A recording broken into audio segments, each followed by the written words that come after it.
저희 지금 자리는 그 한국 지역개발학회 2021년 동계학회 발표 자리고요. 저희 세션은 다섯 번째 세션입니다. 세션이고 저희 주제가 이제 기후 재난하고 안전 이런 주제를 가진 세션이고요. 발제는 세 건이 지금 예약이 돼 있고, 그다음에 연결해서 이제 세 분의 토론이 이어지는 그렇게 구성되어 있는 세션입니다. 저는 충북연구원에 있는 배민기고요. 일단 세션 시작하기 전에 뭐 이렇게 이미 잘 아시겠지만 제가 뭐 일방적으로 이렇게 하는 것보다는 그냥 한마디씩 소속하고 이름만 이렇게 테스트하는 겸 한번 이렇게 하고 그렇게 바로 시작하도록 하겠습니다. 저기 김영학 교수님부터 먼저 소개 말씀을 좀 부탁드리겠습니다. 반갑습니다. 저는 제주대학교 행정학과의 김용하고요. 저는 사실 박사학위를 19년도에 받고 이제 한국에 온 지 한 2년 차가 되고 제주도에 온 지 한 6개월이 돼가지고요. 요즘에 제주도 안에 뭐 재난 안전 뭐 프로젝트라든지 아니면 뭐 법률 개정 사업 이런 거에 참여하고 있습니다. 이렇게 초대해 주셔서 감사합니다. 반갑습니다. 반갑습니다. 윤 박사님. 네, 안녕하십니까. 저는 울산연구원의 임용배라고 합니다. 네, 반갑습니다. 네, 반갑습니다. 또 한 박사님. 예, 안녕하세요. 저는 국토연구원의 한우석입니다.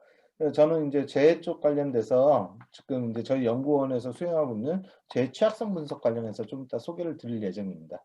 예, 네, 반갑습니다. 네, 세 분 발표를 해주실 거고요. 이제 토론 맡아주실 지금 대전세전연구원의 이용국 박사님은 곧 들어오실 것 같고, 이제 충남의 조 박사님. 네, 안녕하세요. 충남연구원의 재난안전연구센터에 있는 조성입니다. 네, 반갑습니다. 반갑습니다. 네. 그리고 정인철 박사님. 예, 안녕하십니까. KI 정희철입니다. 들리세요? 네, 잘 예, 들립니다. 예. 저는 국가기후변화적응센터에서 지자체 취약성 평가하고 이렇게 지원 활동을 이렇게 하고 있습니다. 반갑습니다. 네, 김영하 교수님은 지금 제주도이신 건가요? 네, 저 지금 제주도에 있습니다. 그러시구나. 화상회의는 할 때마다 좀 적응이 안 되는 것 같기는 하지만 이렇게 먼 곳에서 한번 모이는 것들은 장점이 또 있는 것 같습니다. 자, 그러면 김영하 교수님 발제 순서대로 김영하 교수님부터 시작을 하겠습니다. 발제는 15분에서 20분 정도 이렇게 세 건을 다 한꺼번에 듣고 토론 말씀 듣는 걸로 그렇게 지금 진행을 하겠습니다. 김영하 교수님 부탁드립니다.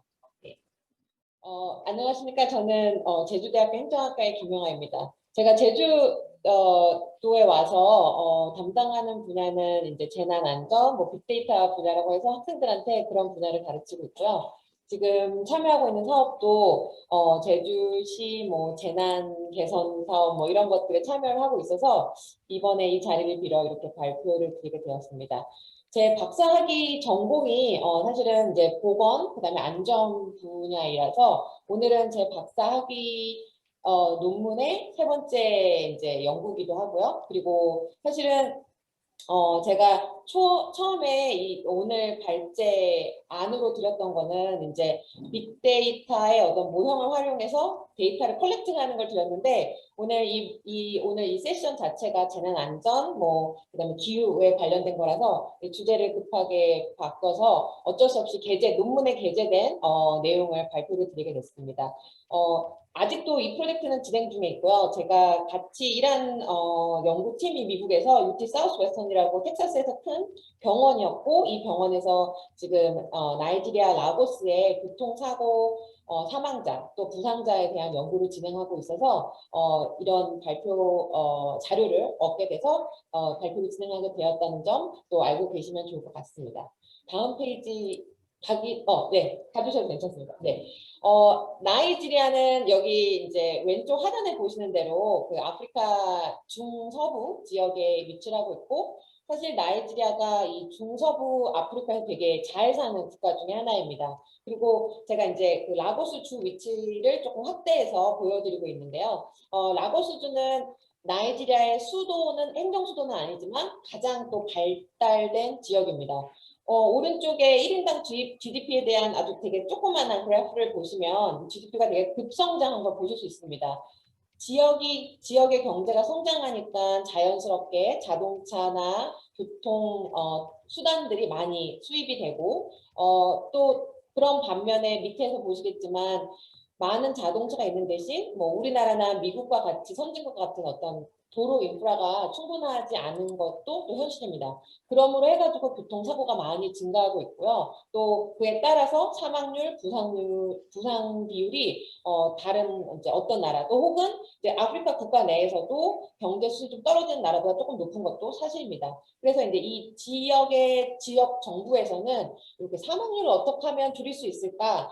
그리고 뭐 여러 가지 고민들을 하게 됐고 또 이제 저희 같은 이제 학자들한테 그런 방안이나 정책 대안들을 이제 마련해 주기를 요청을 했겠죠. 그래서 이 프로젝트를 시작하게 됐습니다. 다음 슬라이드. 네, 감사합니다.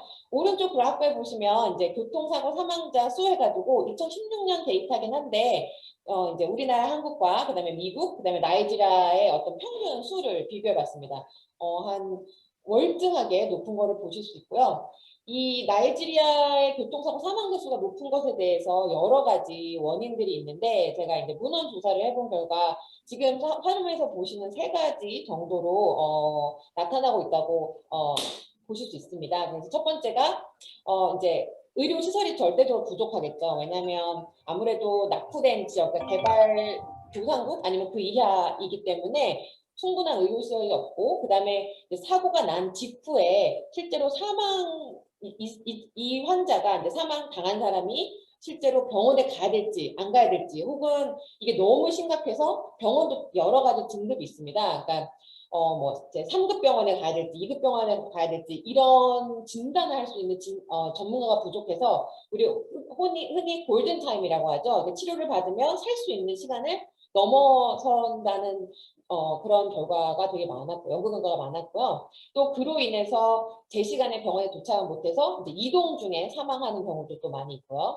또 뭐 이거는 흔히 이제 예측하실 수 있다시피 교통안전시설이 부족하고 또 이 안전을 위한 교통법규, 예를 들면 뭐 오토바이 같은 경우에는 헬멧을 쓴다든지 혹은 이제 큰 도로들, 우리나라 치면 뭐 고속도로나 아니면 지역에 빠르게 달릴 수 있는 도로에 이제 뭐 자전거라든지 아니면 그런 이륜차 같은 것들이 쉽게 들어온다는 이런 규제가 사실 부족한 것도 사실입니다. 그래서 이런 여러 가지 원인이 복합적인 작용을 해가지고 사망률이 높은데 저는 특별히 이제 의료시설, 그러니까 병원하고 일을 하고 있고 또 이 지역 정부에서도 이 병원한테 이런 프로젝트를 주면서 어떻게 하면 의료시설을 조금 이제 의료시설 확충하려고 하는데 그러면 어떤 위치에 의료시설을 확충하는 것이 사망자 수를 좀 효율적으로 줄일 수 있느냐라고 하는 되게 구체적인 질문을 주셨습니다. 그래서 그런 질문 하에 이 연구를 진행하게 되었고요. 다음 페이지 부탁드리겠습니다. 또 이제 이렇게 또 연구를 진행하는 이유는 이런 나라들은 보편적으로 그 재정이 풍요롭지 않습니다. 그렇다면 우리가 흔히 생각할 수 있는 게 이 제한적인 재정 상황을 가지고 어떻게 하면 효율적으로 또 우리 요즘 행정학이나 정책학에서 유행하는 그 증거 기반 정책이라고 하잖아요. 정책 마련이라고 하잖아요. 그래서 증거를 가지고 데이터를 가지고 어떻게 하면 그 효율적 배치, 병원 시설이라든지 혹은 앰뷸런스 시설을 효율적으로 배치할 수 있을까라는 어떤 물음에서 시작되었습니다. 근데 이런 국가들, 이런 지역의 또 다른 문제가 뭐냐면 뭐 안전시설, 뭐 법규가 부족할 뿐더러 또 이런 것들을 볼 수 있는 데이터도 매우 부족한 거는 또 사실입니다. 그래서 그러면 우리가 어떻게 이런 것들을 진행할 수 있을까를 고민하고 이제 연구를 하던 차에 이 아프리카 지역을 대상으로 한 연구에서 이 도로 교차로가 밀집되는 지역에 교통사고가 많이 일어난다라는 연구가 몇 가지가 있더라고요. 지금 밑에서 제가 이제 사이팅을 했는데 그런 연구를 바탕으로 제가 세운 가설이 뭐냐? 이제 제가 그 슬라이드의 맨 밑에 하이라이트를 한 거 보시면 도로 교차로가 밀집되어 있는 곳을 교통사고 다발 지역으로 설정을 하고 왜냐하면 이제 이 다발 지역에 대한 정보가 없으니까요. 이 지역하고 의료시설까지의 이동 거리를 이제 측정을 하는 겁니다. 그리고 그 거리가 긴 지역에 이제 아주 심플하게 생각하면 그 긴 지역에 의료시설을 배치하면 이 환자나 아니면 부상자가 이동되는 시간을 줄일 수 있지 않을까라는 가정을 갖고 이 연구를 진행을 했습니다. 다음 슬라이드 부탁드립니다. 그래서 이런 상황과 그다음에 제가 가지고 있는 이 연구 데이터를 가지고 조금 더 구체화, 연구 문제를 구체화시키면요. 첫 번째는 도로 교차로가 이제 밀집되어 있는 곳이 사고 다발 지역으로 가정하는 이 가설이 타당한지 먼저 데이터를 확인을 하고요. 두 번째는 현재 라고스 주의 의료시설 배치 현황을 탐색을 한 다음에 실제로 사망자의 수와 이 거리, 그러니까 환자와 부상자 이동의 거리가 비례한지 상관관계가 있는지를 살펴봐서 저희가 지금 이런 마련한 이런 정책 대안을 이제 정부에다가 이렇게 전달을 하는 것을 제 연구 주제, 그러니까 문제로 선정을 했습니다. 다음 슬라이드요. 그래서 다양한 그 데이터 소스에서 제가 데이터를 수집했습니다. 이제 여기 제일 그 테이블 제일 첫 번째 그 줄에 보시면 도로 교차로가 사고 다발 지점인가라는 이 질문에 답을 하기 위해서 그 이제 데이터를 모았는데요. 이 그러니까 이 나이지리아 라고스 주 같은 곳에서도 어떤 위치, 그러니까 뭐 흔히 우리나라 같은 경우에는 이 그 위경도가 사실 표시가 됩니다. 사고가 나면.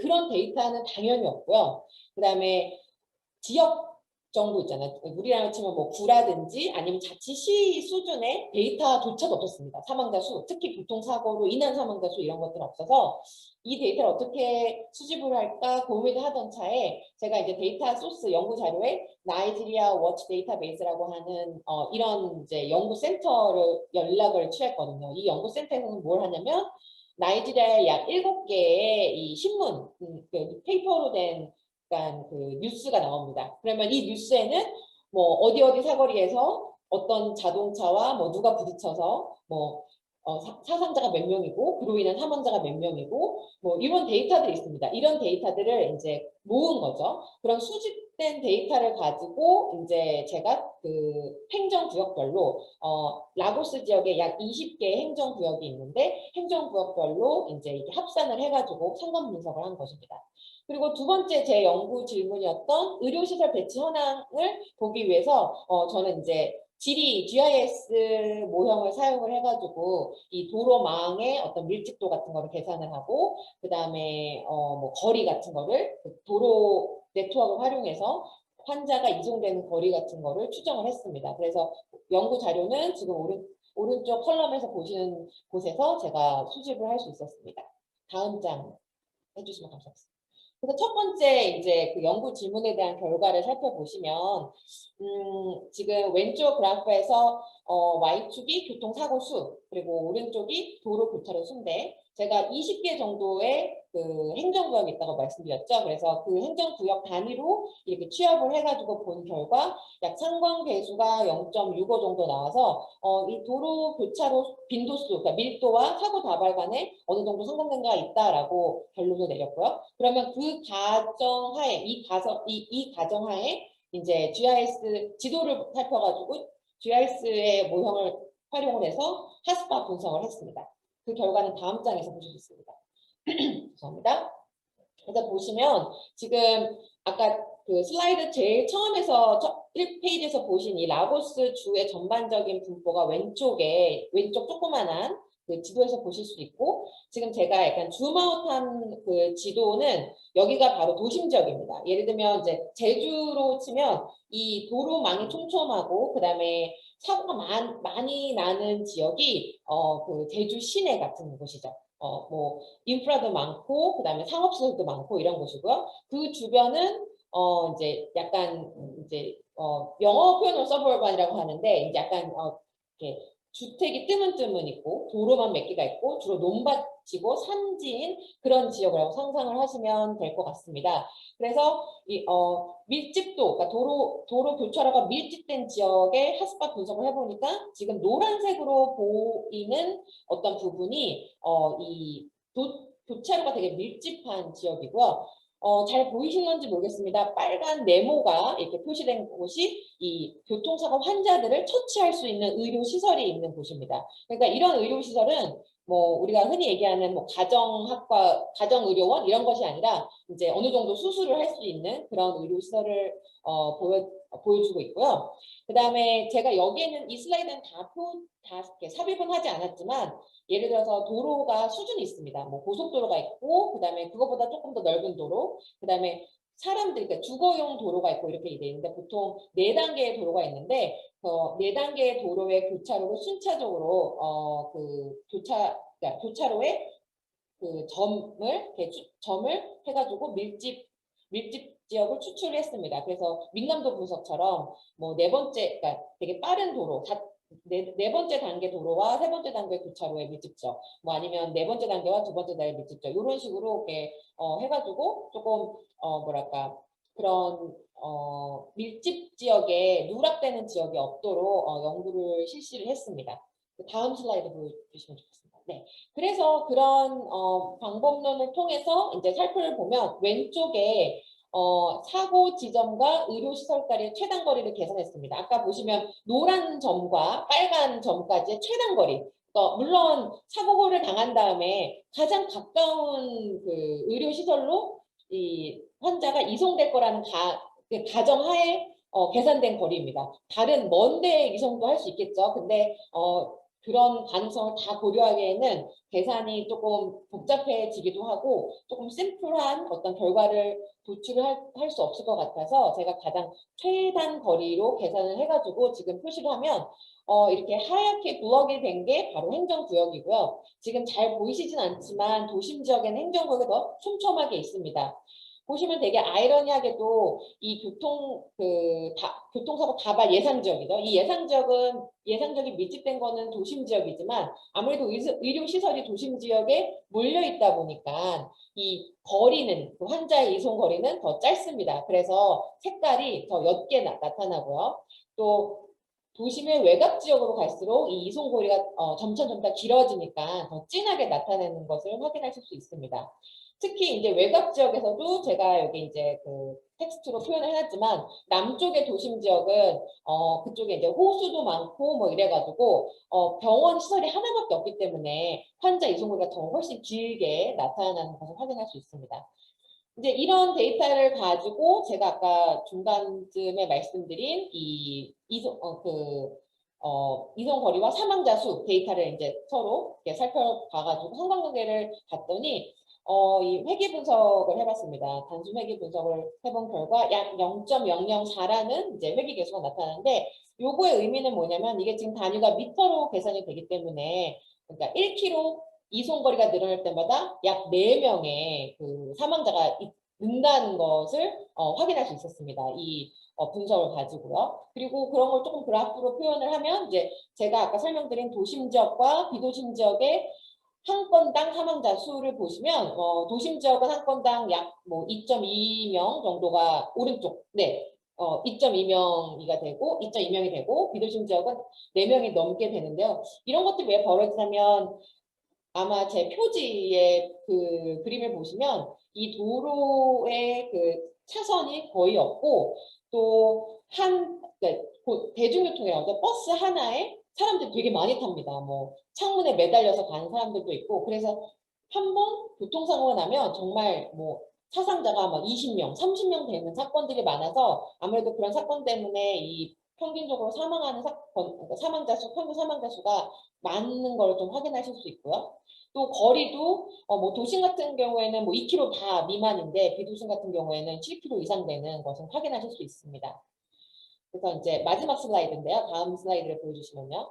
이런 걸 가지고 제 연구 결과는 뭐 되게 간단한데 일단은 이 라고스주 같은 경우에 이 교차로의 밀집도를 이 교통사고 다발 지역으로 간주를 하고 어떤 정책을 마련하는 게 타당하다라고 결론을 지을 수 있고 또 특별히 이 주의 현 상황을 탐색한 결과 핫스팟 분석에 따르면 이 교차로의 수와 그다음에 병원 시설의 어떤 그 분포가 지리적으로 좀 불평등하게 배치가 돼 있다라고 결론을 내릴 수가 있어서 그 도심 지역에서도 약간 그 거리가 긴 지역, 환자 이송거리가 긴 지역에는 어느 정도 뭐 2차 병원 같은 것들은 하나, 2개 정도 더 설치가 필요로 하고 또 너무 그 이송으로 긴 지역의 비도심 지역 같은 경우에는 한 개 정도 좀 추가로 병원 시설이 배치될 필요가 있다라고 결론을 지었고요.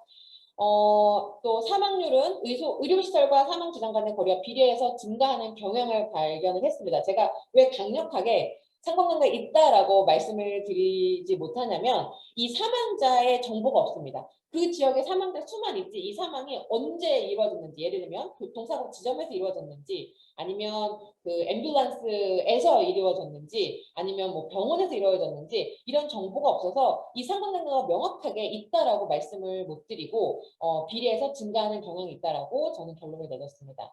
그래서 이런 결론을 가지고 이제 정책의 함의를 좀 살펴보면 이 아프리카와 같은 제3세계 국가의 의사결정자들이 뭐 보통은 이런 지역은 의사결정을 할 때 지역의 어떤 정책적인 어떤 역학관계, 뭐 예를 들면 뭐 이장이나 부족의 그 족장이 뭐 있는 지역에 새로운 시설이 더 설치가 된다든지, 아니면 뭐 그런 시설 예산이 더 배분된다든지 이런 경우가 사실 실제 더 많겠죠. 근데 그렇게 하기보다는 어느 정도 개발이 되었다라고 하면 이런 데이터를 가지고 의사결정하는 게 반드시 필요하다라고 얘기할 수 있겠고요. 또 사실은 1차적으로 이런 데이터를 수집하기 위한 노력이 정부 차원에서 이루어져야 된다라고 말씀을 드릴 수 있고요.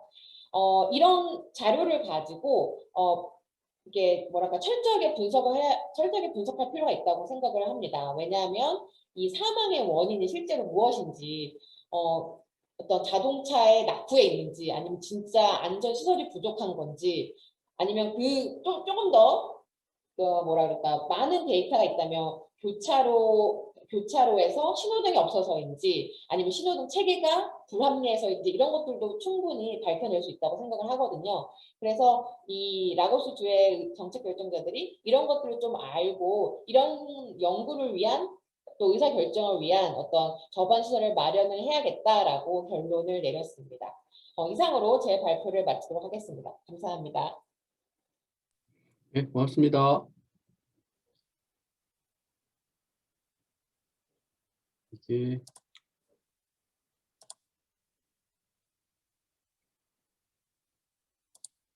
그럼 윤영배 박사님, 네,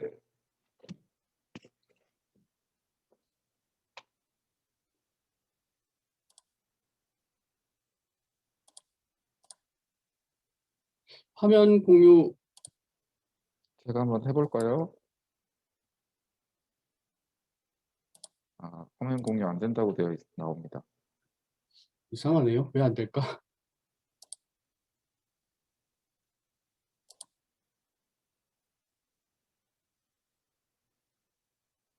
아직 안 된다고 나오나요? 네, 호스트가 참가자 화면 공유를 비활성화했습니다. 라고 뜹니다.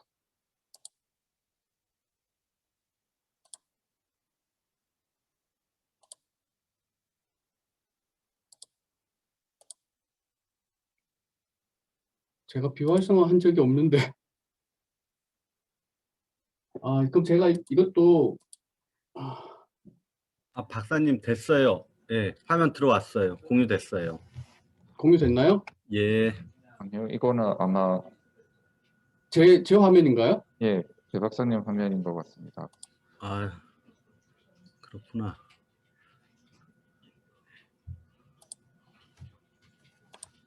그냥 이걸로 하시죠. 근데 좀 불편하실 수 있을 것 같은데 제가 슬라이드가 좀 많아서. 배 박사님이 호스트 맞아요? 예, 제가 호스트라고 얘기를 하는데 저는 이게 줌 회의를 배 박사님이 개설하셨나요? 아니에요. 그러면 호스트는 아마 학회고 배 박사님한테 화면 공유 권한을 배 박사님한테 부여한 거 아닌가요? 학회 공유 권한을 어디서 보면 찾을 수 있나요? 그게 학회 개설한 분이 주셔야 될걸요? 배민기 박사님 혹시 그 화면에서 오른쪽에 보기라고 조그맣게 있는데 더보기, 예. 네, 거기에 보시면 비디오 공유 및 화면 전환에 뭐 특별한 게 없으신가요? 예, 공유라는 거는 채팅 반응, 그거는 따로 있진 않거든요. 혹시 윤영배 박사님이 옵션 보기에서 원격 제어 요청을 눌러보세요. 그러면 배민기 박사님 한번 클릭해줘서 안 되면은 그냥 배민기 박사님이 클릭해 주셔야 돼. 되나요? 원격 제어 요청을 하라고요? 예. 옵션 보기 옆에 보면 예, 요청했습니다. 그다음 배민기 박사님 클릭 가능하신가요? 공유 신청을 제가 했거든요. 눌렀는데 눌렀는데 안 돼요? 윤 박사님 안 되는 건가요? 안 되나요? 잠시만요. 제가 지금 제어 안 되시나요? 지금 클릭해 보세요, 혹시. 제가 되는 것 같습니다. 예, 제 화면으로 네. 윤 박사님이 쓰실 것 같은데요. 예. 네, 그러면 예, 이걸로 그렇게 하시죠, 발표를 그럼. 하겠습니다. 상당히 어렵네요. 예.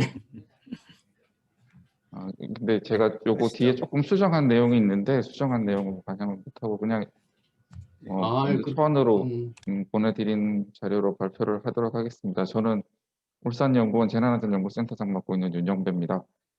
저희 울산시가 작년에 UN DRR로부터 방지안전도시로 인증을 받았는데요. 그 인증받은 내용하고 그 이후에 저희가 울산시가 조금 더 안전한 도시가 되기 위해서 고민하고 있는 내용 간단하게 말씀을 드리도록 하겠습니다.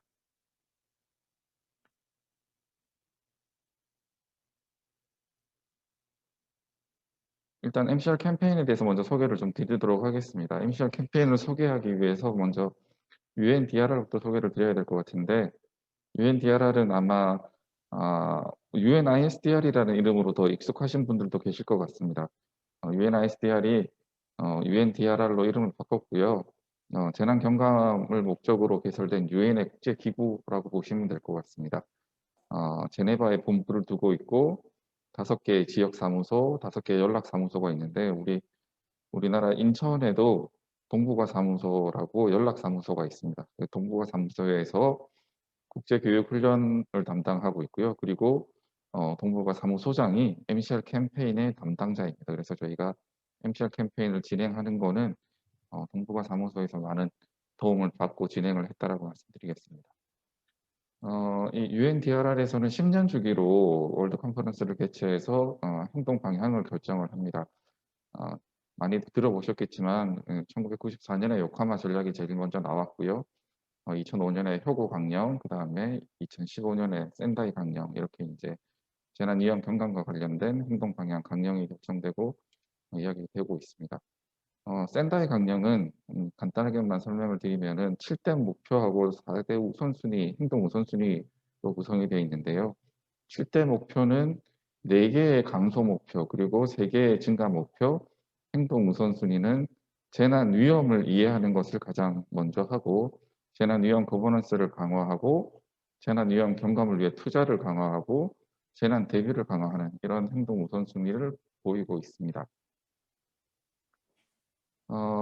MCR 캠페인은 재난에 강한 도시를 만들기 위한 UN 운동이라고 보시면 되고요. MCR 캠페인은 일단은 가입 대상은 지방자치단체가 됩니다. 이게 제가 정리를 한 게 조금 시일이 지나서 아마 지금은 더 늘어났을 수도 있을 것 같은데요. 전 세계 125개국 4,360여 개 도시가 참여하고 있고 국내에서도 175개 지자체가 참여하고 있습니다. 여기 MCR 캠페인을 통해서 방지안전도시, 안전도시로서 모범이 되는 도시를 방지안전도시로 인증을 하고 있습니다.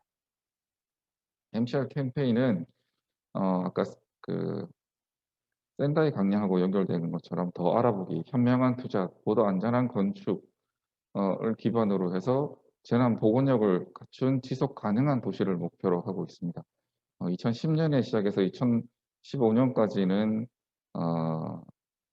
지방 정부의 기여를 유도하는 형태의 인식과 옹호, 그러니까 이 MCR 캠페인을 홍보하는 데 집중을 했고요. 2015년부터 2020년까지는 DRR 활동을 이행하고 계획을 수립하는 데 더 많은 초점을 두고 캠페인을 진행했습니다. 그리고 1차적으로 MCR 캠페인은 작년 연말 2020년으로 종료를 하고 올해 1월 1일부터는 MCR 2030이라고 해서 새로운 캠페인을 런칭을 했습니다. MCR 캠페인에서 이야기하는 10가지 필수 항목인데요. 이렇게 이제 거버넌스와 재정 역량부터 시작해서 계획과 재난 대비, 재난 대응과 복구 이래서 이제 MCR 캠페인을 진행하기 위해서 이제 시행 단계에서 준비 단계, 시행 단계, 이제 발전적 재건을 위한 단계에서 필요로 하는 내용들을 전부 다 필수 항목으로 하고 있습니다. 이 필수 항목을 잘 준비하면은 아마 대부분의 도시들이 안전한 도시가 되는데 실제로 도움이 될 거라고 생각하고요.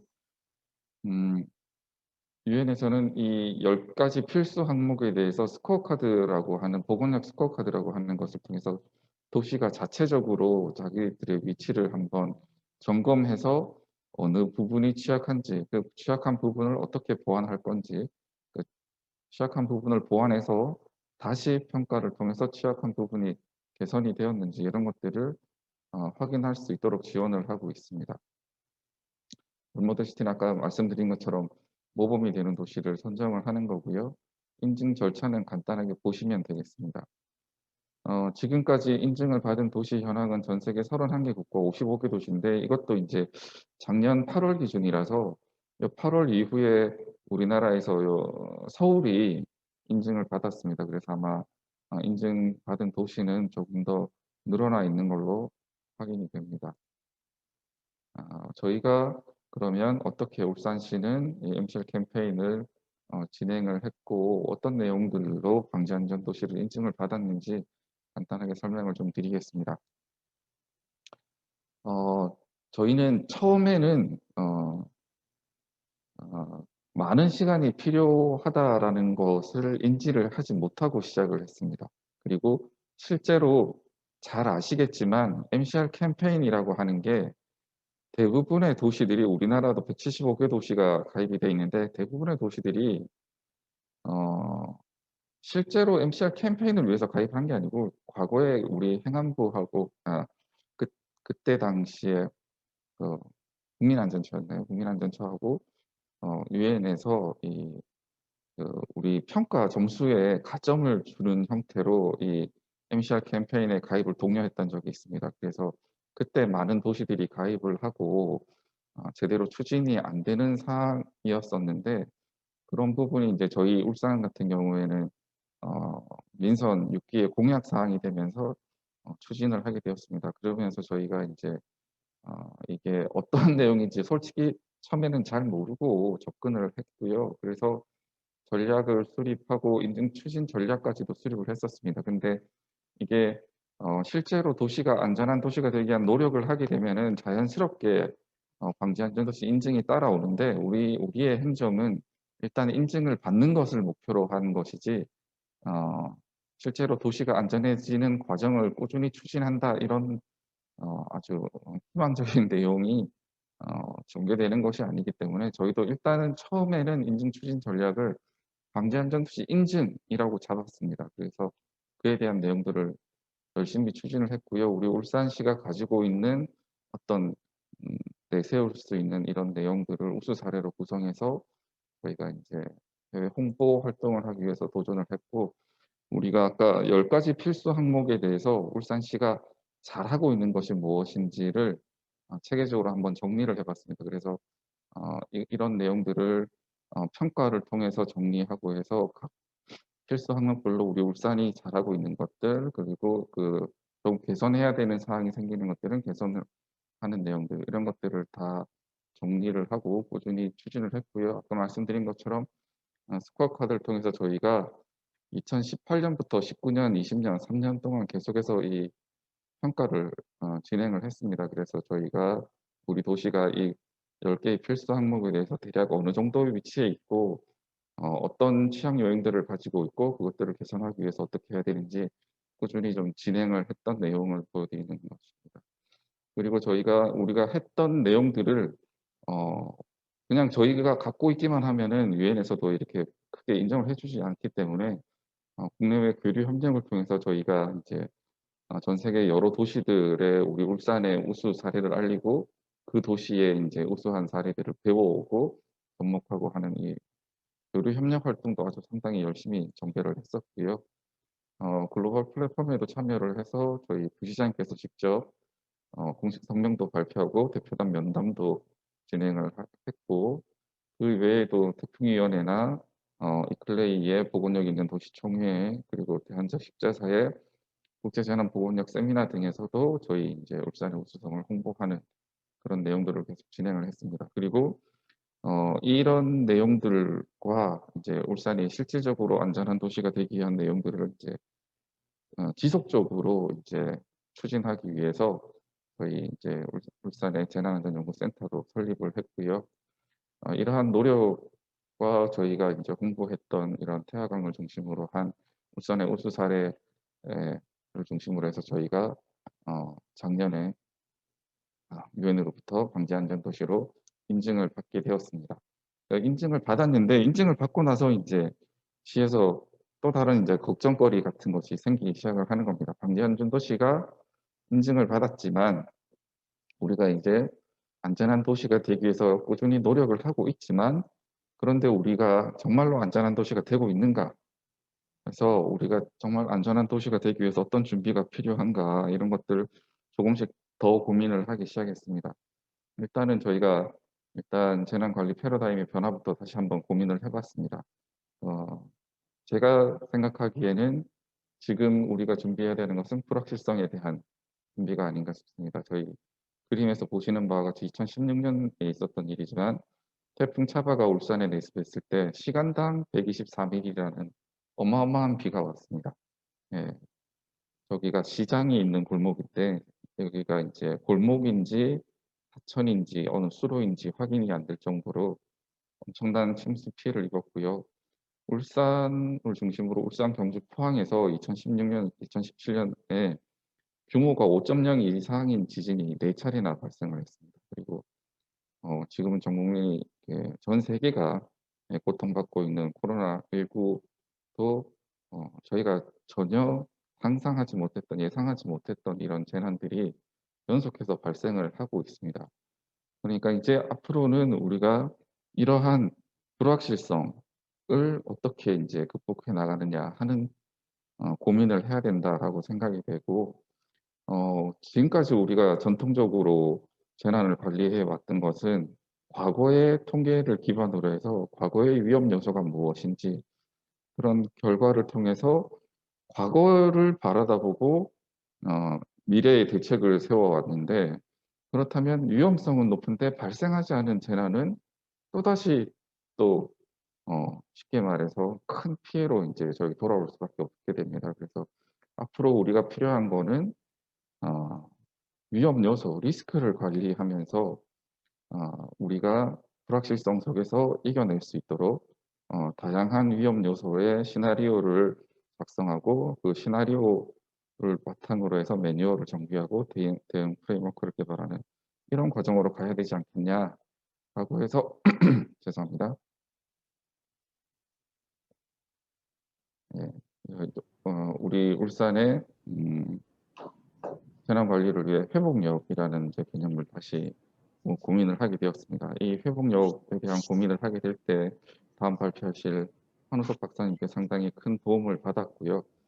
이미 앞에서 말씀드렸던 것처럼 한계를 뛰어넘는 최악의 상황에 대비를 해야 된다. 그리고 위험을 0으로 만드는 것, 재난을 억제하는 것은 이제 불가능하다.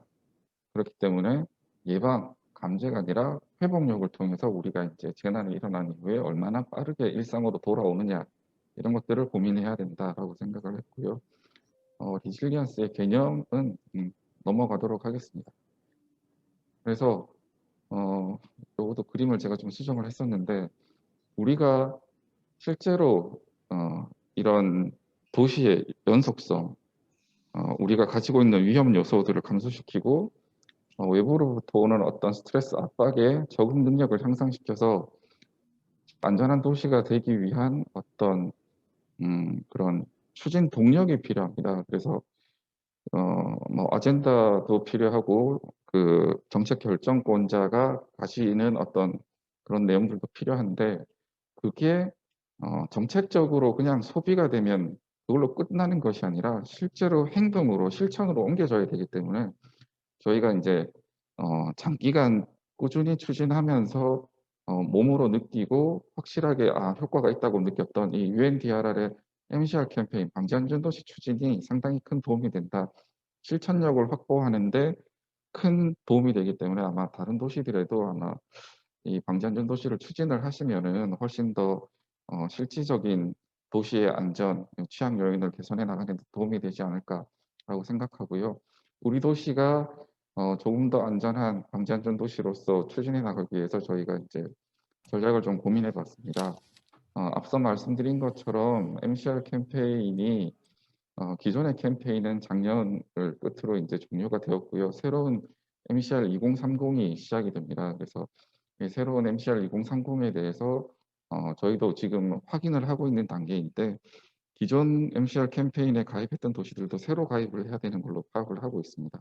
네, MCR 2030에 가입을 하고 보건용 로드맵 수립 등 이게 기초적인 저희가 준비를 한 이후에 다시 우리가 지금까지 해왔던 것처럼 롤모델 도시로서의 저희가 갖춰왔던 것들을 조금 더 갖고 나가고 이제 샌다이 프레임워크에 대한 부분이나 지속가능 발전 계획에 대한 이런 국제 아젠다에서의 안전과 관련된 부분도 융합을 시켜서 다시 한번 우리 울산이 혹은 뭐 다른 도시들이 방지 안전을 최우선으로 하는 이런 것들을 추진하고 전문가도 좀 양성을 하고 그리고 무엇보다 필요한 거는 저희가 판단하기에는 내 도시가 우리가 살고 있는 것이 얼마나 취약한 요소들이 많고 얼마나 위험 요소들이 많은지에 대해서 지속적으로 측정을 해야 될 필요가 있습니다. 이런 것들을 바탕으로 우리가 우리 도시를 브랜드화할 수 있을 거라고 생각하고요. 이런 것들을 이제 우리 안에서만 머물게 할 게 아니라 다른 도시, 국제 도시, 다른 회의, 기관 참여를 통해서 다른 기관과 도시에도 이런 것들을 좀 홍보하고 알리고 협력할 수 있는 체계도 구축할 필요가 있고요.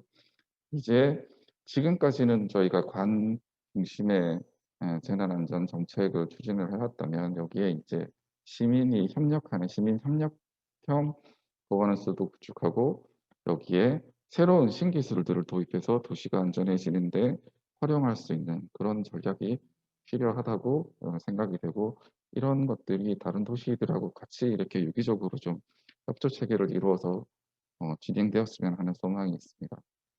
그리고 마지막으로 제가 그 코로나 이후에 조금 바뀌는 부분들에 대해서 조금 추가로 좀 정리를 해봤습니다. 코로나 때문에 대표적으로 우리 재난안전 방지 분야에서의 변화는 위험이 이제 일상화되었다. 내 바로 주변에 위험이 있는 것이고 이 위험이 누구에게나 공평하게 똑같이 위험이 작용하지 않는다. 취약한 계층들에게 더 크게 위험이 작용하는 위험의 불평등이 있고 우리는 이런 위험, 재난의 관리를 행정구역을 중심으로 하고 있는데 위험은 그런 행정구역을 지켜서 일어나지 않습니다. 탈경계화가 되고 있는 부분이고 위험 정보의 역설이라고 하는 부분은 코로나를 예를 들자면 대표적으로 확진자가 다녀간 동선에 대해서 공개를 하고 확진자의 정보를 공개를 했을 때 그 확진자가 사회에서 받는 어떤 불이익 그리고 동선상에서 있었던 어떤 여러 뭐 쉽게 말해서 뭐 식당이라든가 이런 부분이 받는 불이익 이런 것들이 있어서 위험 정보가 제공이 되는 것들이 잘 제공이 되어야 하는 것들은 맞지만 이런 것들이 다시 다른 피해로 돌아올 수 있는 그런 것들이 코로나 때문에 아마 가장 크게 우리가 느끼는 이런 것들이 되는 것 같습니다. 그래서 이런 부분을 조금 가지고 이제 저희가 앞으로 어떻게 해나갔으면 좋은지에 대한 방향을 좀 제안을 드리면은 회복력을 좀 높이는 전략이랑 포용적 안전관리 강화 그리고 광역적인 재난관리 체계를 마련하는 거 그리고 개인정보 보호 강화와 재난안전정보 전달력 강화인데 여기서 제가 조금 구체적으로 말씀드리고 싶은 거는 이제 잘 아시겠지만 지방자치법이 개정되면서 광역특별연합 이런 부분이 이제 추진될 수 있는 법적 근거가 마련이 됐습니다. 그래서 저희 부울경 지역, 부산, 울산, 경남 지역은 이런 광역 특별연합군을 추진하고 있는데 다른 지역들도 재난 발생 특성이 유사한 지역 간에 이런 광역 재난 관리를 함께 할 수 있는 그런 것들을 조금 고민을 하신다라면 이제 위험이 경계를 넘어가는 이런 부분들을 함께 관리하고 좀 더 안전한 사회, 안전한 도시로 나아가는 그런 길이 될 수 있지 않을까 생각합니다. 예, 이상 발표 마치겠습니다.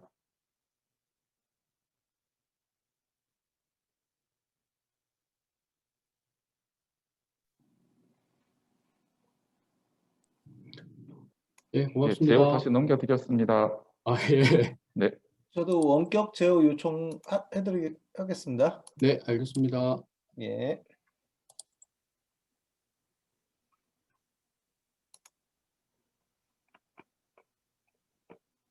네. 저도 이게 이제 할 수 있는 것 같아요. 그러면 이제 바로 발표를 시작하도록 하겠습니다. 네. 예, 안녕하세요. 저는 국토연구원 한우석입니다. 저는 오늘 발표할 내용은 원래 이제 국토교통부에서 기후변화 재해에 대응하기 위한 제도인 도시기후변화 재해 취약성 분석 제도가 있습니다.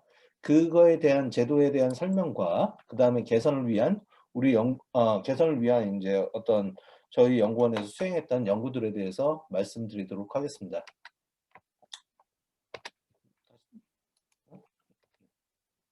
예, 발표 순서는 1장에서는 재해 취약성 분석 제도가 어떻게 제도화가 됐는지 저희 연구원에서 이제 기초 연구를 수행을 했었고 저희가 이제 현재 운영 부분에서 이제 담당을 하고 있습니다. 그런 부분에 대해서 설명을 두고 그 다음에 이제 2장에서는 지역에서 했던 어떤 그 제도에 대해서 개선할 수 있는 방법, 3장에서는 복합재난 관리 지도에 대해서 하고 전체적으로 이제 이 제도를 어떤 식으로 이제 개선할 수 있는지에 대해서 말씀드리도록 하겠습니다. 첫 번째 장입니다. 이제 재해 취약성 분석은 2011년도 우면산 산사태를 계기로 해서 제도가 이제 수립되게 됐습니다. 도입되게 되었습니다. 그 전까지는 이제 방제라고 하는 거하고 도시라고 하는 거하고는 약간 이제 별개로 어찌 보면 이제 기후변화 재해 같은 경우도 이제 거의 대부분 시설물적 대책이 거의 다 중요하다. 이런 식으로 해서 이제 얘기가 나왔는데 지금 최근 들어서 물론 이제 방제 시설물 같은 게 중요하지만 거의 그거에 더해 가지고 어떤 안전한 도시를 구축하는 게 필요하고 어느 지역이 취약한지 그리고 취약한 지역을 도시 기본 계획이나 관리 계획을 세울 때 어떤 식으로 바꿔 가지고 안전한 도시를 만들 수 있는지에 대해서 그런 필요성이 도입되면서 이제 시작이 됐습니다. 그래 가지고 이 제도는 처음에는 국토교통부에 이제 도시계획 수립 지침을 개정해서 이제 처음에 시행이 됐습니다. 그 다음에 이제 2013년도에는 이러한 내용을 바탕으로 이제 좀 더 체계화를 하자 해가지고 재해 취약성 분석 관련 매뉴얼을 저희가 만들어서 배포를 하게 되었습니다. 이 매뉴얼 자체에는 재해 취약성 분석의 개념, 구조, 어떤 식으로 방법을 하는지에 대해서 상세한 설명이 있으며 이때 재해를 크게 6가지로 잡았습니다. 폭우, 폭염, 폭설, 가뭄, 강풍, 해수면 상승 이 6개의 재해에 대해서 구분하고 각각의 어떤 분석 지표를 구축하는 방법을 제시를 했습니다. 이렇게 만들어진 매뉴얼을 바탕으로 해서 2014년하고 2015년도에는 매년 10개 지자체, 그러니까 총 20개 지자체를 대상으로 어떤 식으로 분석을 하고 어떤 식으로 재예방형 도시계획을 수립할 수 있는지에 대해서 저희가 컨설팅을 한번 수립을 해봤습니다.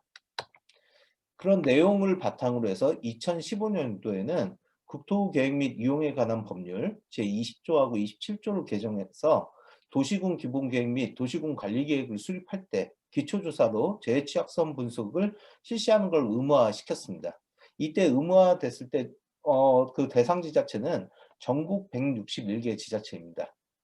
그리고 2016년도에는 여태까지는 이제 도시계획 지침에 흩어져 있었던 아니면 매뉴얼에 있었던 내용들을 다 모아가지고 도시기후변화 재해 취약성 분석 및 활용에 관한 지침을 제정을 하였습니다. 이 지침에 기반하여서 지금 제도가 운영되고 있습니다. 그 다음에 지자체에서 지금 재해 취약성 분석은 지자체에서 수행을 하게 되어 있습니다.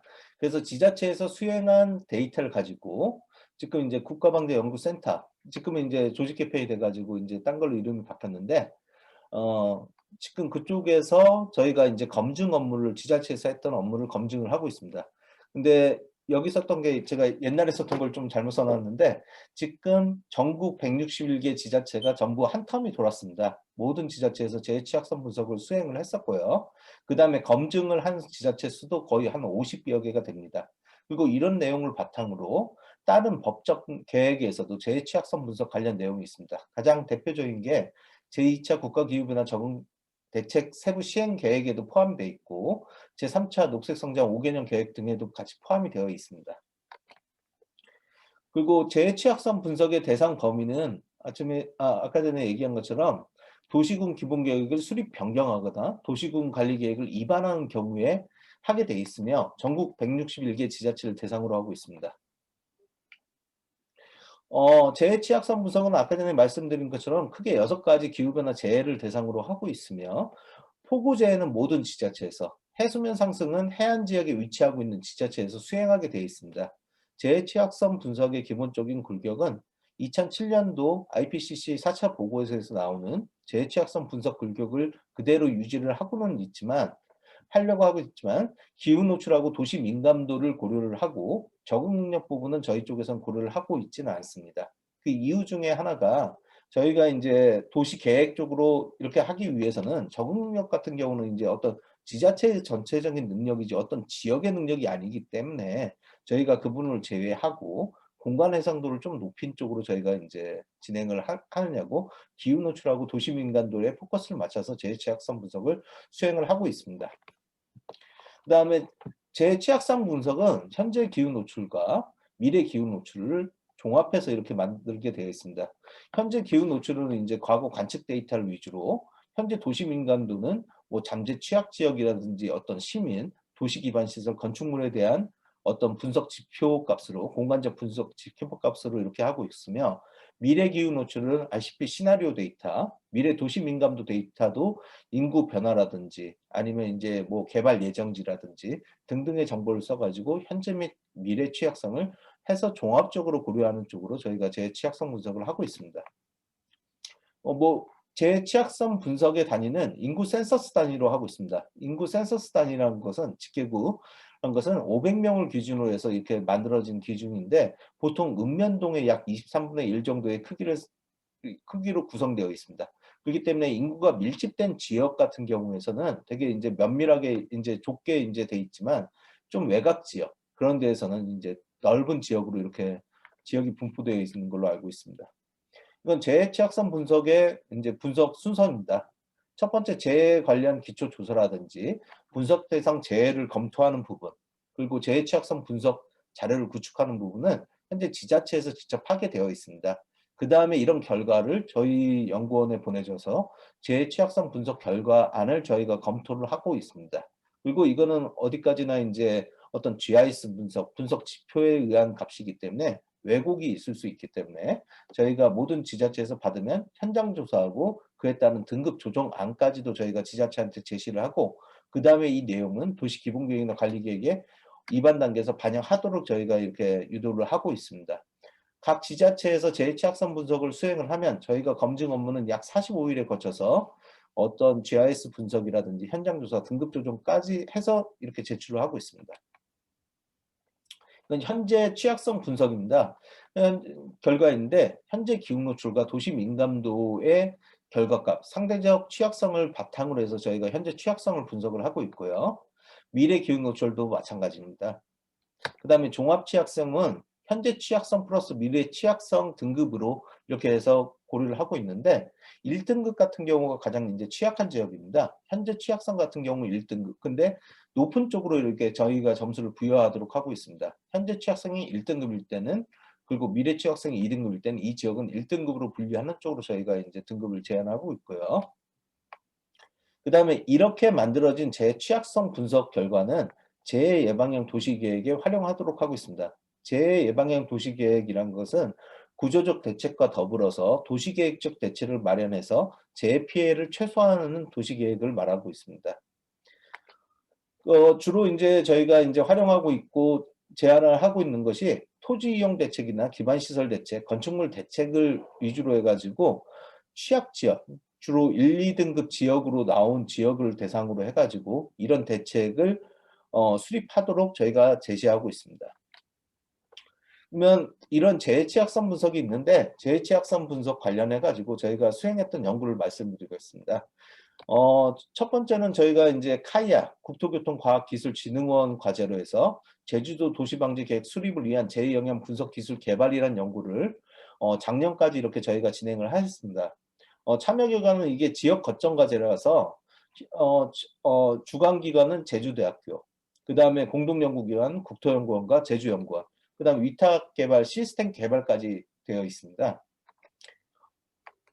그래서 이제 제주대학교는 해수면 상승을 주로 대상으로 했었고요.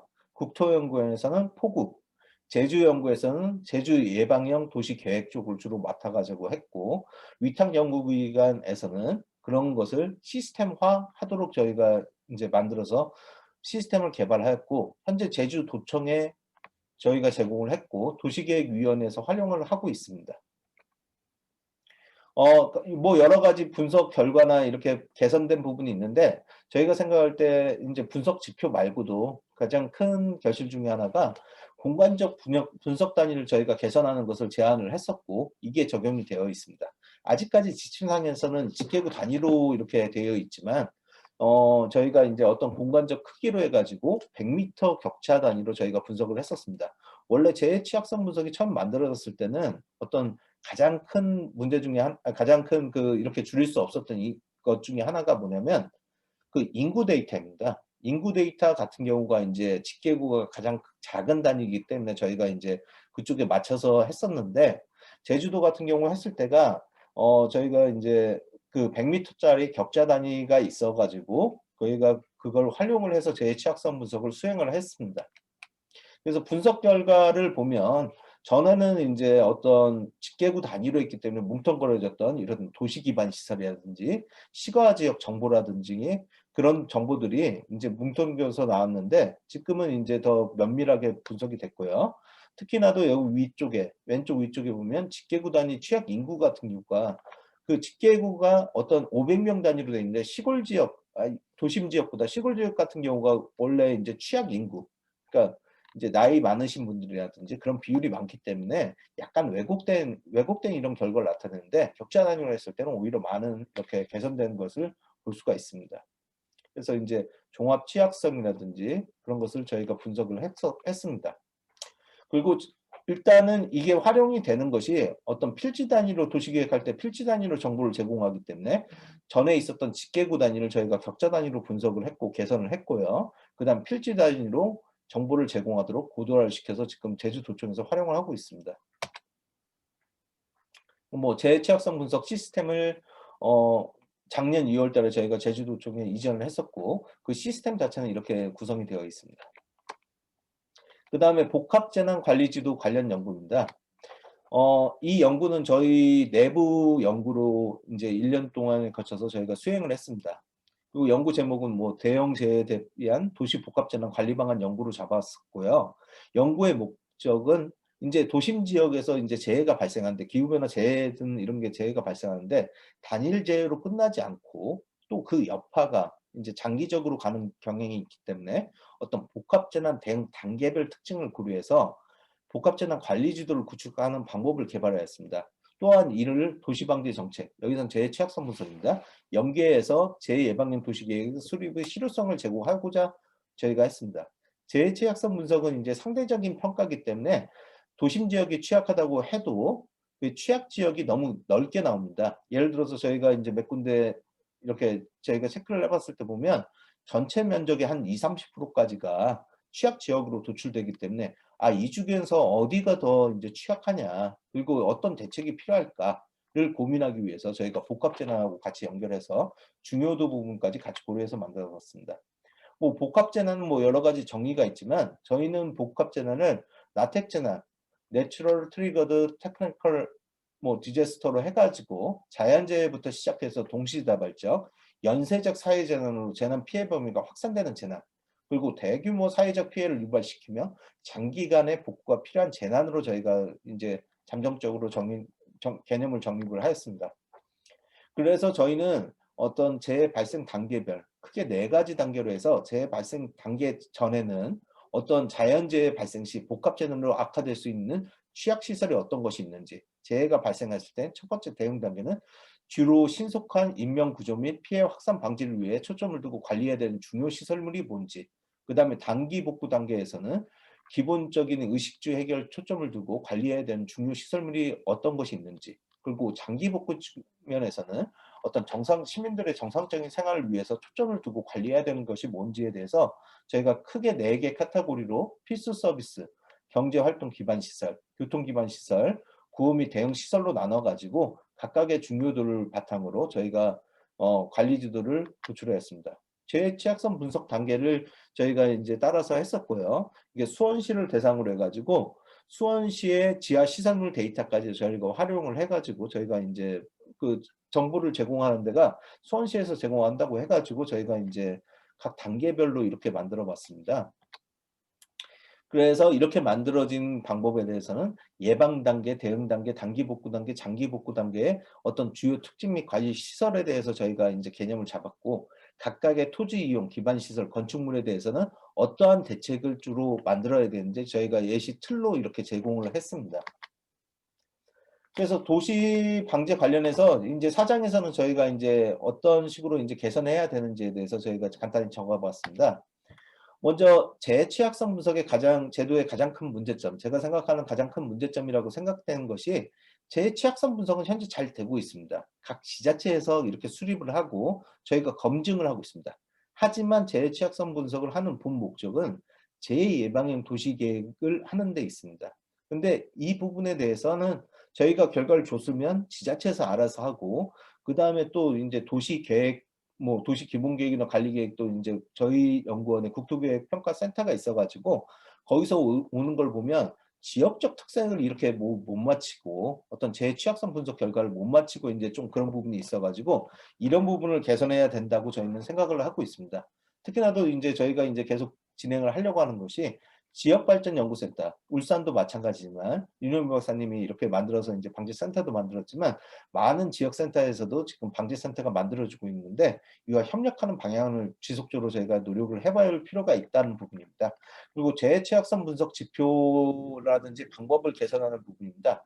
재해 취약성 분석은 2014년도에 분석 방법이나 지표가 만들어진 이후에 크게 변화가 되고 있지 않습니다. 저희가 내부적으로는 아까 전에 말씀드렸던 국토지리정보원의 격자 데이터, 인구 데이터를 써가지고 제주도에서 개선하는 거, 그 다음에 미래 해수면, 뭐 아니면 딴 기관과의 같이 코업을 협력 방안을 저희가 모색을 하고 있고요.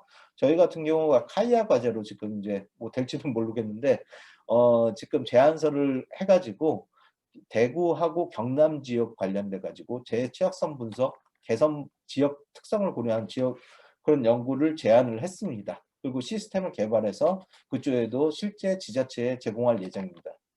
그 다음에 재해 취약성 분석은 현재까지는 뭐 이제 각 지자체에서 이렇게 용역을 내보내서 하고 있지만 이 결과를 담고 쉽게 이용하고 조회할 수 있는 어떤 기능이 좀 없습니다. 그렇기 때문에 저희가 제주도에서는 시스템을 개발해서 드린 상태고, 뭐 경남이나 대구에도 지금 그러려고 하고 있는데 이런 결과를 의뢰하고 하는 것이 실용성을 더 이제 제고할 수 있지 않을까 해가지고 저희가 이제 좀 얘기를 하고 있습니다. 그리고 만약에 그게 만들어진다면 저희가 잠정적으로 도시방제 플랫폼이라는 것을 만들려고 하고 있습니다. 이거는 재해 취약성 분석을 처음에 접수하고 저희가 어떻게 그 좀 기능을 좀 개선시켜 가지고, 그리고 저희가 하는 업무 중에 하나가 지자체 공무원이라든지 어떤 기술자, 엔지니어링 기술자들을 대상으로 해서 저희가 재해 취약성 분석 교육을 수행을 하고 있습니다. 현재까지 한 7차례 교육을 시켰고 300명 이상 저희가 교육을 이걸 해서 인증을 이제 내보냈습니다.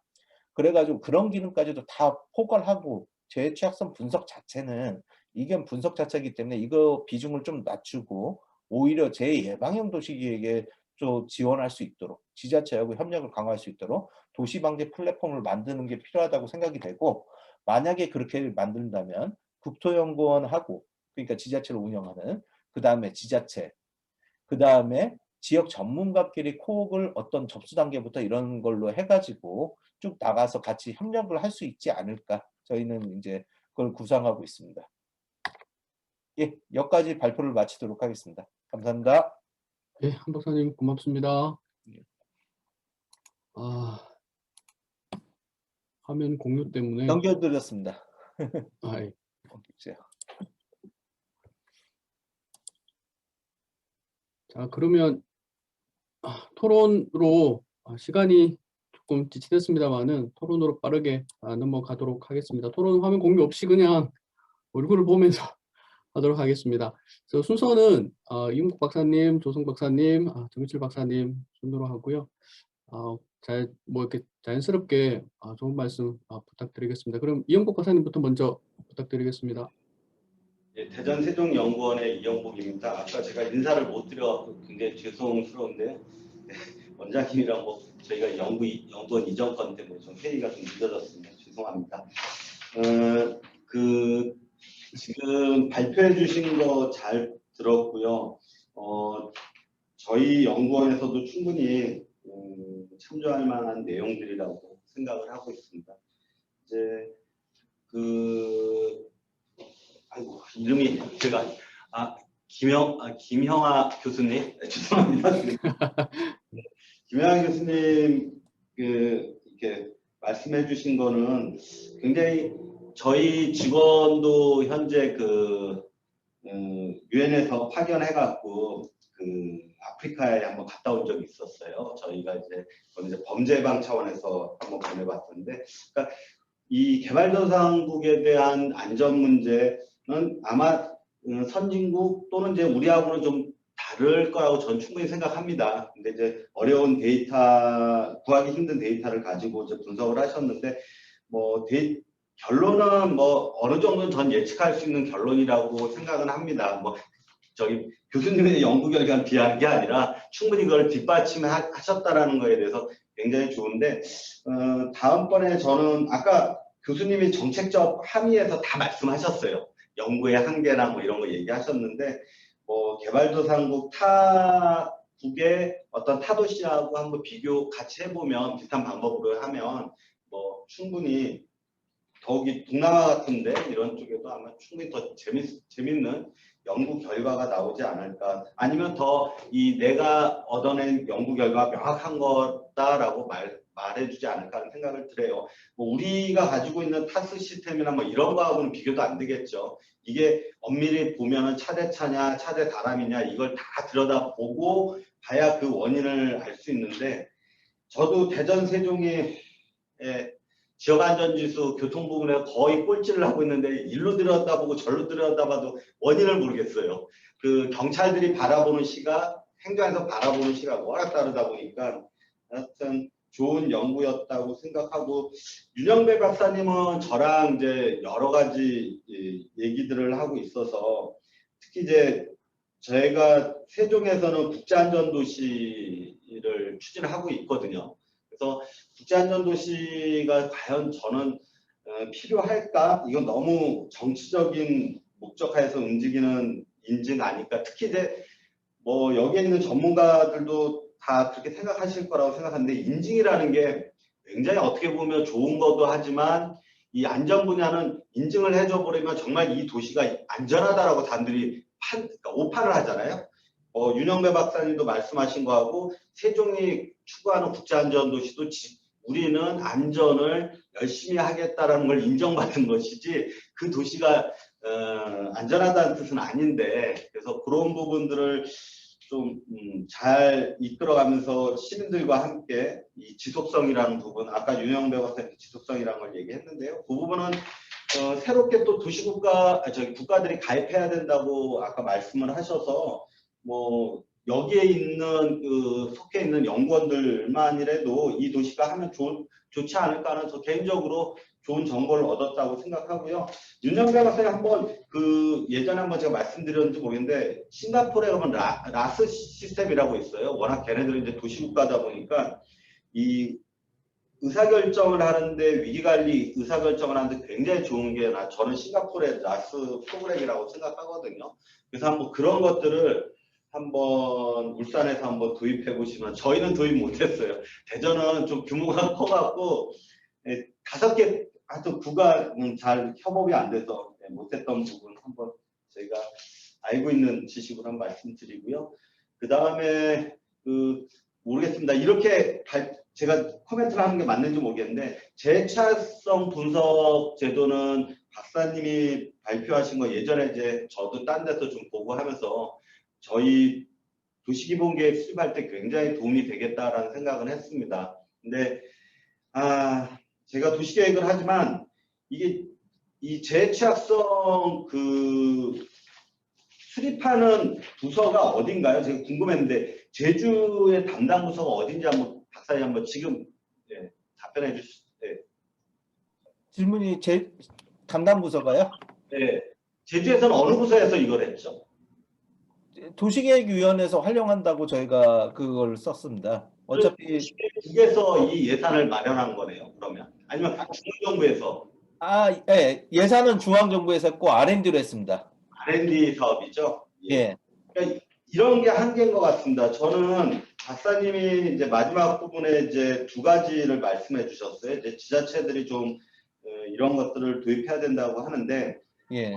활용서는 도시계획국 안에 뭐 도시계획위원회에서 쓰는 거는 정확하게 저는 맞다라고 보는데, 과연 이 예산을 누가 갈 거냐? 이 되게 어려운 부분이에요. 도시계획국에서 쓸 거냐, 아니면 뭐 안전도시국, 저희는 이제 도시안전국이 따로 있는데 시민안전시이죠. 그런 데서 해야 되는데 이 예산이 적은 예산은 아닐 거라고 생각하는데 그런 부분들을 조금 이게 되게 어려워요. 그래서 제가 이거를 누구한테라도 어느 국에 가서라도 얘기하고 싶은데 그 국에서는 야 이거 우리가 쓰지도 않는 것을 왜 우리가 예산을 낸다. 되게 어렵더라고요. 그런 고민을 하셨을 것 같아요. 그래서 일단 한 번만 해주시고 하나 더 제가 말이 좀 길어졌는데 지역 출연연에 있어서는 지금 현재 안전센터가 있긴 있어요. 박사님 맞는데 여기에 지금 참여하신 분이 거기에 한 절반 이상이라고 보고 있고요. 맞습니다. 네, 저희 쪽에서 과연 이런 출연연이 참여할 수 있을까? 이것도 딜레마예요. 굉장히 예산도 저희 같은 경우는 세종에서만 예산을 주고 있고 대전은 또 예산을 안 주고 있고 또 이제 전공자가 저는 이제 도시계획 기반이니까 박사님 얘기하는 거죠. 좀 필요성을 느끼는데 그렇지 않은 분들은 또 다른 얘기가 나올 수도 있고 이게 안전이라는 게 너무 폭이 넓어갖고 하여튼 제가 저번 달까지 저는 안전연구센터장을 했는데 저 마약도 하고요, 식품안전도 하고요, 뭐 별거 다 했습니다. 이게 어려워요. 현실은 그렇다는 거 좀 참조해 주십시오 하고 이상입니다.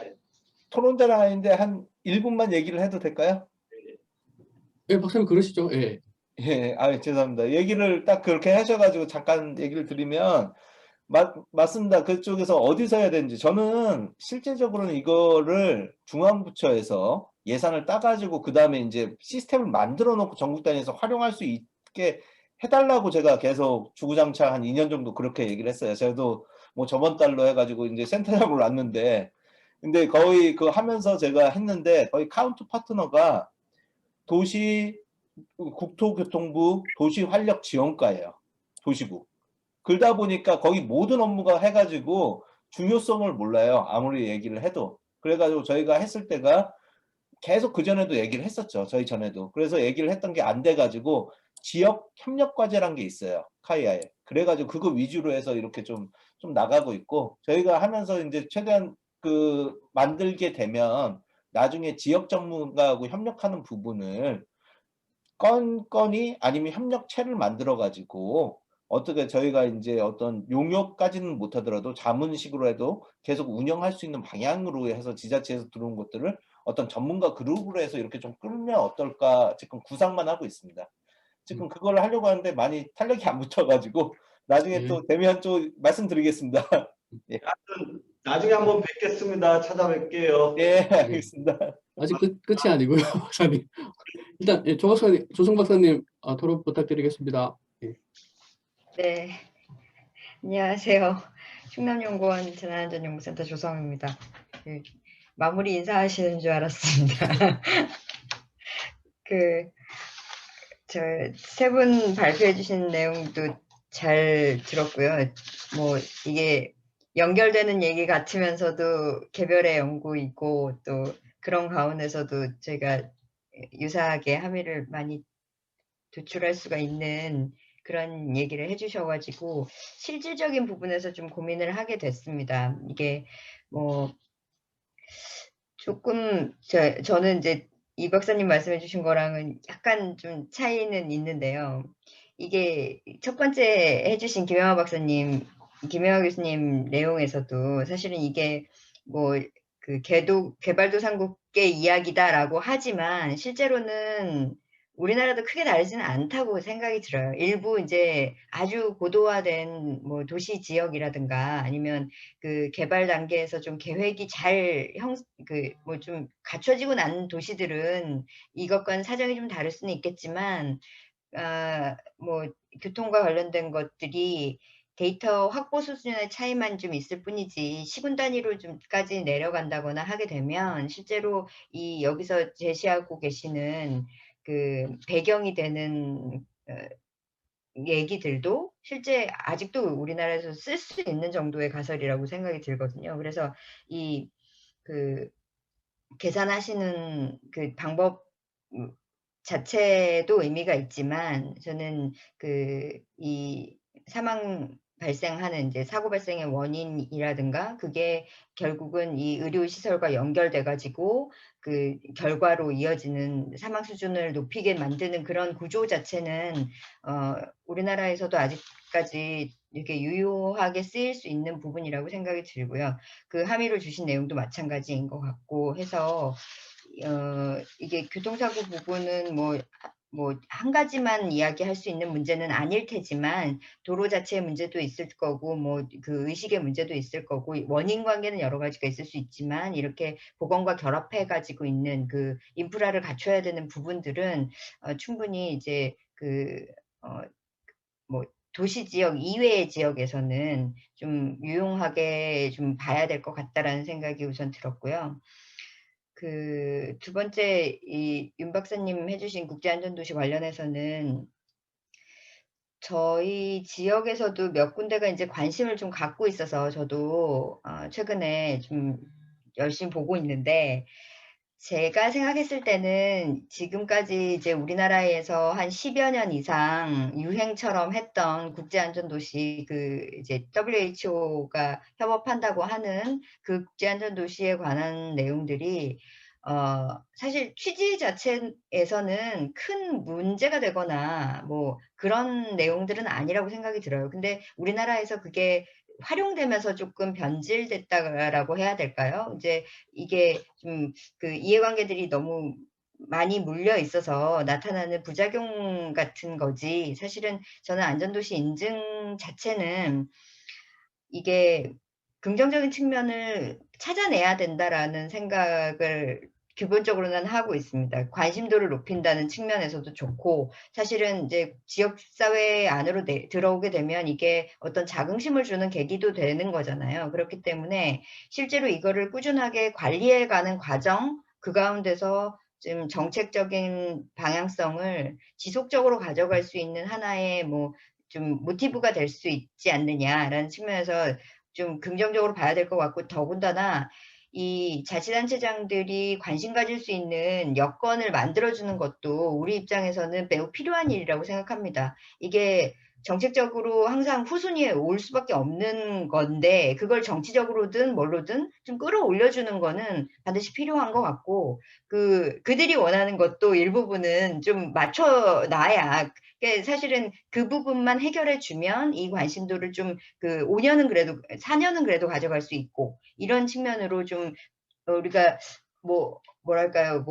이게 근본 취지와 차이가 있다는 하더라도 긍정적인 방향을 끌어내서 전반적인 안전도를 높이는 데 활용할 수만 있다면 이것도 충분히 좋은 방법이라고 생각이 들어서 저는 긍정적으로 보고 있고 지금까지 하고 있던 그 안전도시들의 유행과는 다르게 그 유엔에서 하고 있는 방지안전도시의 개념 자체는 더구나 이제 보건이나 이런 데만 집중한 것이 아니라 전체적인 회복력에 좀 주안점을 두고 있어서 긍정적인 방향으로 좀 보고 있고 저희 지역에서도 시군 몇 군데가 좀 관심 갖고 있고 해서 좀 잘 추진이 되면 울산이 또 롤모델 도시로서 그 매개 역할을 좀 해주시는 계기가 되지 않을까라고 생각이 들고요.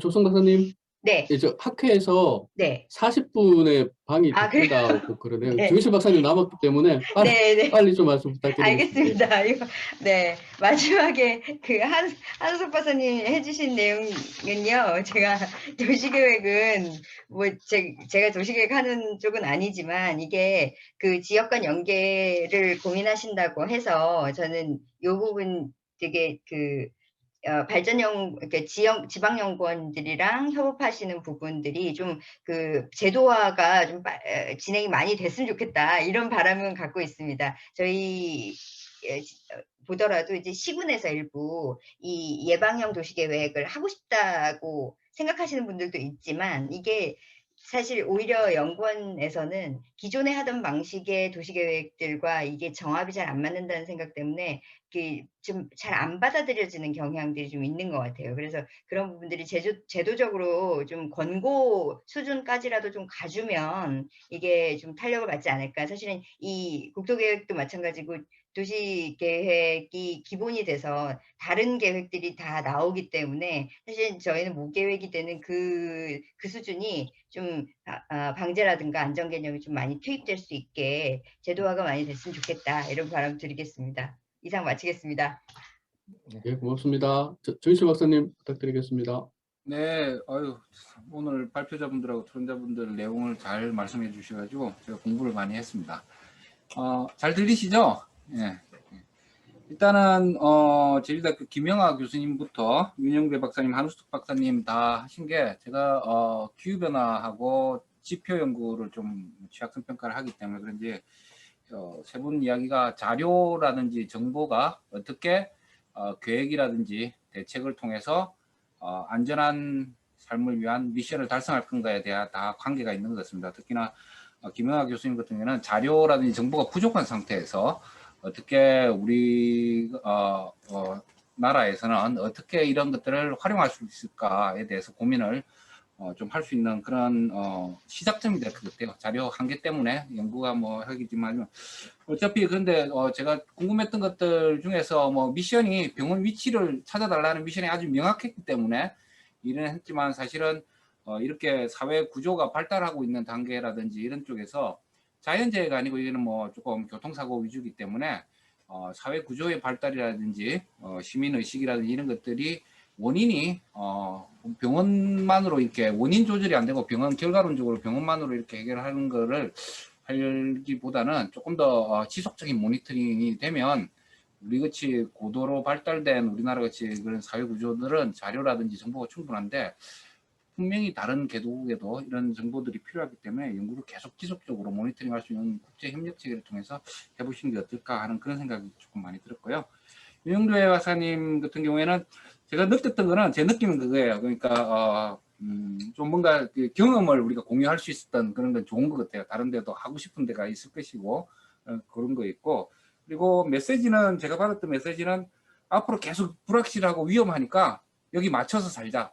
불확실한 사회에서 어떻게 위험과 공존할 것인가 이런 문제인데 여기서부터 이제 윤영배 박사님하고 한우석 박사님 제가 기후변화니까 뭐 미래 기후변화는 무조건 더 나빠지니까 현상이 불확실성이 커질 것이다 이렇게 생각됩니다. 그래서 근데 저희들이 조금 지표라든지 데이터 연구가 조금 한계점이 가질 수 있는 게 계획 단계에서 보다 정확한 핫스팟을 뽑는다든지 이런 데에서는 많이 활용이 되고 있는데 의사결정자들은 항상 궁금해하는 게 지금 내가 이 대책이라는 이 돈을 많이 넣었는데 그게 진짜 역할이 발휘되고 있는가에 대해서 모니터링 해갖고 뭔가 보여달라 할 때 이제 지표의 미션에 대해서 고민을 좀 할 것 같아요. 그래서 지금 단계에서 뭔가 우리가 뭐 도시의 레질리언스를 평가하는 지표라든지 이런 것들이 인과관계에 의해서 결과론적으로 직관적이지 않고 조금 개념적이고 관념적인데 이 틀 내에서는 우리가 이 예산이라든지 이런 걸 투입했을 때 효과적으로 진짜 피해가 준다는 걸 보여줄 수 있다면 지속적으로 투자하겠는데 해도 계속 피해가 발생하는 게 진짜 날씨 탓이냐 아니면 우리가 준비가 부족한 거냐 뭔가 정보를 달라고 하는데 사실 그 정보는 지금 가지고 있는 자료 갖고는 안 되더라고요. 그래서 항상 새로운 지표 연계 평가의 목적이 핫스팟 파악을 위한 계획 수립용이냐, 아니면 정책 효과를 모니터링하는 것이냐, 혹은 예산 지원이라든지 노력 정도, 대응 노력이나 피해를 위해서 진짜 예산을 하고 연계시킬 것이냐, 이런 게 행정 목적에 따라서 조금 확대돼야 되는 시점이 오지 않았나, 이런 생각이 좀 들고 있습니다. 특히나 아직까지는 제가 뭐 도시계획 쪽은 아니지만 지표가 좀 관념적이고 개념적일 때는 조금 전체 방향성이라든지 철학적인 건 좋은데, 실제 피해 모니터링을 위한 별도의 체계가 조금 필요한 시점이 될 것 같다는 거고요. 윤영재 박사님 쪽에서는 위험의 불확실성에서 제가 조금 더 강조돼야 될 거라고 생각하는 거는, 분명히 불확실성은 커지는데 이게 자연환경 탓으로 이렇게 우리가 방치할 수는 없기 때문에 우리가 사회적 합의가 필요한 시점이 되지 않았느냐, 우리가 어디까지는 대응의 한계라든지 충분히 우리가 기후 요인에 의해서 하면 계속 피해가 계속 커질 수밖에 없기 때문에, 우리가 못 피하는 피해라고 다 들어갈 수밖에 없기 때문에 우리가 할 수 있는 만큼은 다 할 수 있는가, 그리고 사회적으로 허용 가능한 한계가 어디 있는가에 대한 합의, 그리고 안전망이 충분한가에 대한 그런 것들이 구체적으로 우리 데이터 하는 사람들 입장에서는 모니터링 되고 관측돼야 될 거라고 저는 좀 생각하고 있습니다. 그래서 방치돼서는 안 되는 게, 객관적 증거가 없으면 아마 예산 지원이라든지 이런데 조금 힘들지 않겠나, 이런 부분이 있기 때문에 조금 진짜 아까 말씀하셨듯이 이거 한다고 피해가 주는가에 대한 확신을 의사결정자한테 주는 노력이 필요할 것이다. 그리고 마지막으로 한우숙 박사님은 뭐 늘 저희들이 소통을 하니까 잘 되고 있고 뭐 더 잘 되시니까 좋을 것 같습니다. 근데 방금 이야기했듯이 평가 목적이 취약성 평가가 지금 계획 지자체 적응대책 계획 수립에 조금 되니까, 이제는 저희들이 예산 지원이라든지 이런 쪽으로 확대하고, 방금 이야기했듯이 이때까지 평가해갖고 적응대책 한 것들이 효과 발휘할 수 있는지 모니터링 할 수 있도록 지표 체계를 개선하라는 조금 정책 집행의 효과라든지 이행을 위한 그런 단계로 나아가라는 압력을 받고 있어요. 사실은 뭐 자발적으로 해야 될 단계도 됐지만 윗선에서 돈은 계속 쓰고 있는데 뭘 됐는지 보여달라. 이거를 조금 취약성 평가의 목적에서 이렇게 되기 때문에, 아마 제 취약성 분석에서도 어느 단계에서는 계획 단계를 넘어서 집행과 예산 배분 그리고 효과 모니터링 단계까지 가야 될 준비가 아마 보면 그 좋을 것 같아요. 그죠? 실제 목적이 안전해야 되니까. 그죠? 그런 압력이 오히려 저희들에게는 자극이 될 수 있기 때문에 앞으로 나아갈 때 계획 수립하고 그 계획 잘 됐는가 자체도 중요하지만, 이 계획이 잘 집행되고 충분히 완료될 수 있도록 우리 지표 연구라든지 데이터 사이언스 하시는 분들이 조금 역할을 할 수 있으면 좋겠다, 그렇게 생각합니다. 감사합니다. 네, 정보사님 감사합니다. 자, 지금 토론 세 분 다 잘 들었고요. 거기 발표하신 분들 지적사항을 몇 번 말씀해 주셨는데, 짧게 김영호 교수님부터 간단하게 이제 한 말씀 해주시고 마무리하도록 하겠습니다. 예.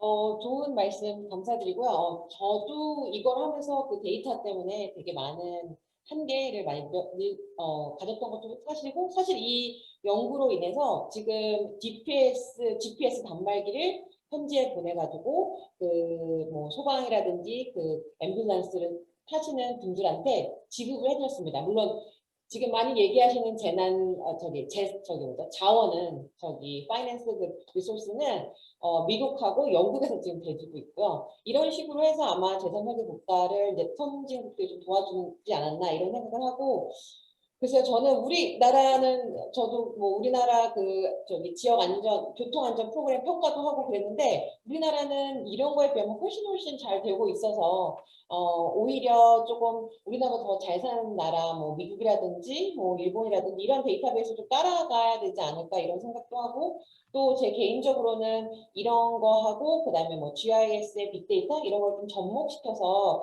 한 박사님 되게 잘 보여주셨고, 저도 그 보고서를 얼핏 본 적이 있는데, 조금 작은 단위로 그 분석을 해가지고 조금 더 유용한 정책적 함의를 이끌어낼 수 있지 않을까, 이런 생각을 했습니다. 코멘트와 좋은 말씀 감사드립니다. 네, 윤 박사님. 네, 좋은 말씀 많이 해주셔서 감사드리고요. 뭐 제가 특별히 답변을 드려야 하거나 할 내용이 많지 않은 것 같긴 한데, 일단은 이런 방지안전도시에 대한 국제적인 인증 이런 것들은 아마 계속되는 관심, 그러니까 이제 그리고 어느 정도의 실행력 이런 것들을 통해서 좀 긍정적인 효과를 위주로 저희가 좀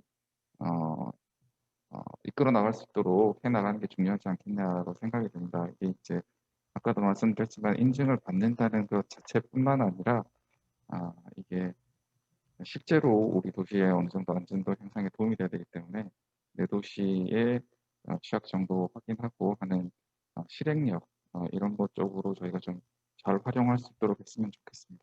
이상입니다. 네, 고맙습니다. 마지막으로 한 박사님, 예. 예. 코멘트랑 너무 잘 들었습니다. 이게 좀 솔직히 여러 가지 들으면서도 저희가 이제 제가 이제 재해취약성 분석 관련해 가지고 처음에 입사하면서 처음에 시작했던 연구가 이거예요. 그러면서 이제 쭉 진행이 되어 왔는데 지금 10여 년이 됐고 어찌 됐든 제도가 이제 돌아가고는 있는데 솔직히 이게 많이 좀 잘 됐으면 좋겠는데 이게 좀 생각보다 많이 안 되더라고요. 아까 전에 말씀드린 것처럼 국토부에서 지원을 하는 부분이라든지 연구원에서 계속 커멘트는 줘도 그걸 제대로 운영하는 데 부분에가 좀 한계가 있었고, 그다음에 이제 정유철 박사님 말씀하신 대로 제가 나중에 효과 분석 부분이 제일 그럴 것 같아요. 재해취약 뭐 딴 거는 모르겠는데 기후변화 재해 쪽 관련돼서는 특히나도 효과 분석을 어떻게 하냐가 저희한테 관건이 돼 있는 거고, 또 이게 말 그대로 취약성입니다. 리스크가 아니라 리스크고 뭐 해저드나 그 실제 피해가 났던 지역이 아니고 취약성이기 때문에 이게 참 하기가 힘들어요. 이 부분에 대해서는 저희가 계속 풀어 나가야 될 문제라고 생각이 되고요. 뭐 끝으로 뭐 KEI 같은 경우는 진짜 국가기후변화적응센터 같은 경우 워낙 규모도 잘하고도 있지만 규모도 크고 뭐 해가지고 여러 가지로 부럽습니다. 저희도 좀 그렇게 좀 진행을 해야 되는데 혼자서 힘들어요. 아무튼 나중에 같이 협력할 수 있는 기회가 있었으면 좋겠습니다. 감사합니다. 네, 시간이 다 된 것 같습니다. 자, 오늘 그 지역개발학회에서 박사님들 만나 뵙게 돼서 정말 감사드리고요. 고맙고요. 그다음엔 이제 빨리 조만간 그 오프라인에서 뵐 수 있도록 그렇게 상황이 빨리 개선됐으면 좋겠습니다. 자, 오늘 너무 감사합니다. 마치도록 하겠습니다. 고맙습니다. 고맙습니다. 고맙습니다.